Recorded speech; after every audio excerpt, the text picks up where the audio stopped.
Olá, seja muito bem-vindo e hoje daremos continuidade na instalação de um controlador de containers, conforme a gente entendeu como funciona no vídeo anterior, e utilizaremos o Docker Desktop para fazer isso. Então você pode acessar o site docker.com e antes da gente fazer a instalação, uma coisa interessante para você saber é clicando em Price, que são os preços, né? Para desenvolvedores individuais, aprendizado e comunidades open source, a licença é gratuita. Então, se você for utilizar isso profissionalmente na sua empresa, você tem que tomar cuidado com o licenciamento e a precificação do produto. Aí, voltando aqui em Products, Docker Desktop, você volta na tela para fazer o download, clica nesse botão e assim que fizer um download, você pode fazer a execução. Clicando aqui no arquivo, ele vai abrir a instalação. E uma coisa que eu acho legal você saber é que seria interessante você ter o Windows 10 ou superior, que é a partir do Windows 10 que o Docker Desktop permite a instalação de qualquer tipo de imagem, como por exemplo de Linux, que a gente já vai ver o que é imagem, tá?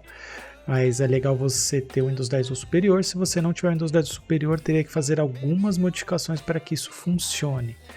Então, para facilitar a sua vida, se você tiver Windows 10, é só seguir a instalação. Então, a primeira tela aqui, ele pergunta se você colocar o atalho no desktop, aí você dá OK, ele vai fazer o download dos arquivos, e assim que terminar o download dos arquivos, ele vai restartar a sua máquina. Então, vamos aguardar aqui. No meu caso aqui, finalizou. Para você pode aparecer que precisa restartar ou deslogar, né? No meu caso, talvez por ter feito uma instalação prévia, ele só pediu para fazer um close.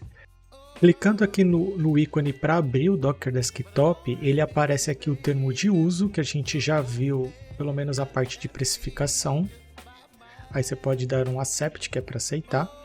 Aqui ele está falando, no meu caso, que existe uma versão mais nova do kernel. O kernel, vamos dizer assim, que é ele que faz o papel. Se a imagem quer acessar uma memória RAM ou acessar o HD, aí ela vai para o kernel e esse kernel é o que vai fazer acessar o hardware físico oficial.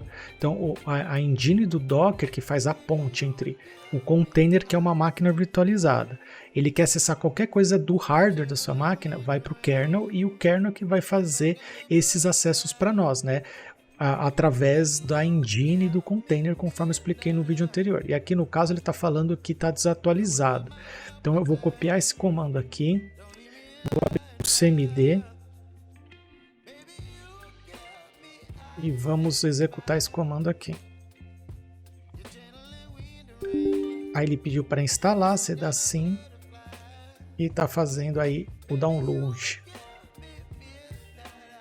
Vou dar quit aqui, então o download terminou. Posso fechar essa janela e vou abrir o Docker Desktop novamente. Aqui ele está iniciando o serviço do Docker Desktop, né? A gente pode aguardar a inicialização do serviço. Quando ele termina aqui, você pode assistir o tutorial ou você pode pular o tutorial. No meu caso, eu vou pular o tutorial.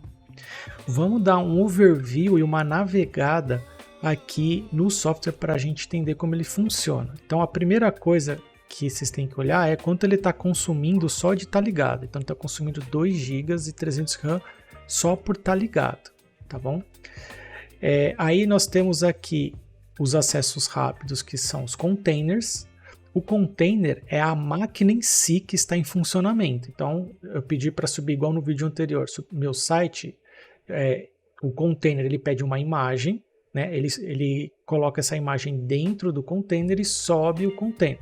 Já vou tentar ir aos poucos detalhando esse conceito da imagem. Então o container é a máquina em si, especificamente.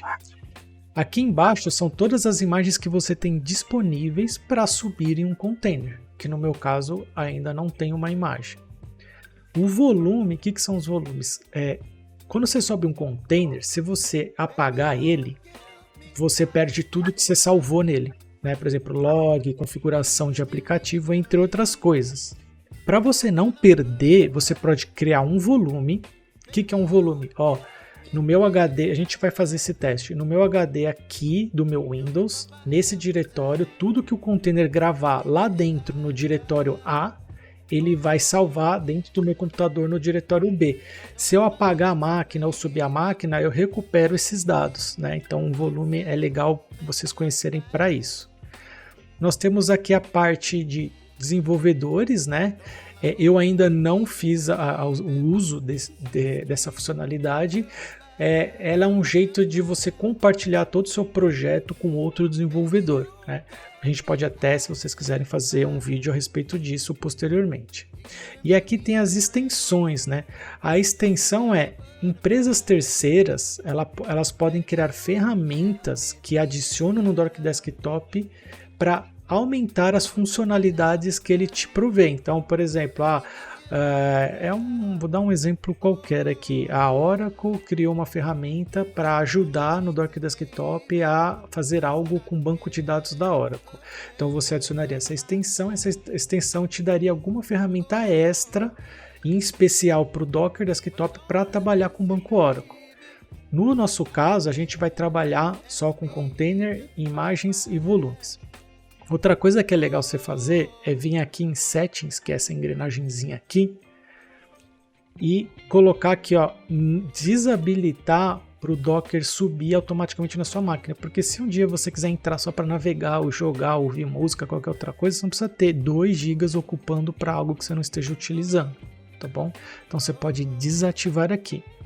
E uma terceira coisa que eu recomendo é você criar uma conta no Docker Hub. Então a gente pode vir aqui, Docker Hub. Deixa eu entrar na página Docker Hub. O que seria a página Docker Hub? Você criando uma conta aqui, todo mundo que criou uma imagem, por exemplo, eu criei a imagem do meu site, eu posso salvar essa imagem no Docker Hub e outras pessoas baixarem minha imagem e subir o meu site na própria máquina delas. Então, no Docker Hub é um lugar que você vai encontrar várias imagens disponíveis, né? E a gente vai melhorar esse conceito de imagem para vocês entenderem logo mais. Então é legal você criar uma conta aqui, né? Você se registra no site. Eu já tenho uma conta, então quando eu venho aqui em Sign In, ele vai redirecionar para esse site. Eu vou acessar aqui com a minha conta. E aí agora ele vai atrelar minha conta no Docker Desktop. E o que eu vou ter de vantagem com isso? Quando eu pesquisar uma imagem, eu vou ter todas as imagens que o Docker Hub tem dentro do meu Docker Desktop. Vamos fazer um exemplo aqui, ó. Eu quero instalar o Redis. Aí ele achou aqui, ó, 50 imagens e nenhuma extensão. Extensão, lembra que é as ferramentas que terceiros criam para te auxiliar, que a gente não vai precisar usar.